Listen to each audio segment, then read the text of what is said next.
Culture shock. Good manners are always good manners.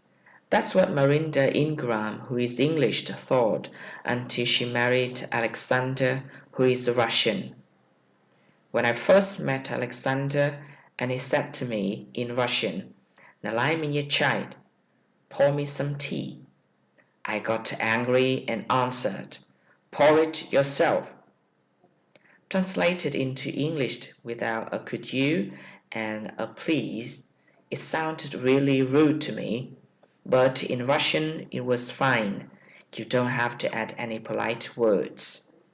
However, when I took Alexander home to meet my parents in the UK, I had to give him an extensive course in please and thank yous, which he thought were completely unnecessary, and to teach him to say sorry even if someone else stepped on his toe, and to smile, smile, smile. Another thing that Alexander just couldn't understand was why people say things like, "Would you mind passing me the sword, please?"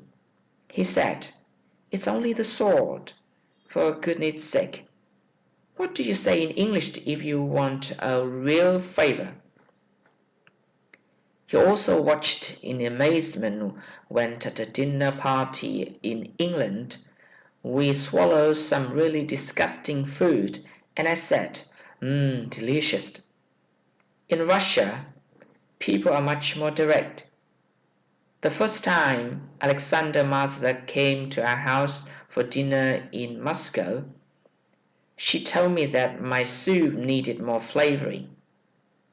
Afterwards, when we argued about it, my husband said, "Do you prefer your dinner guest to lie?" Alexander complained that in England he felt like a village idiot, because in Russia, if you smiled all the time, people think that you are mad.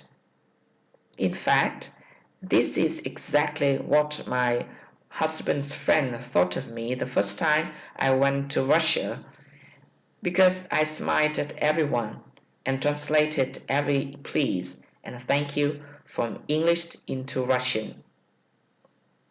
At home, we now have an agreement.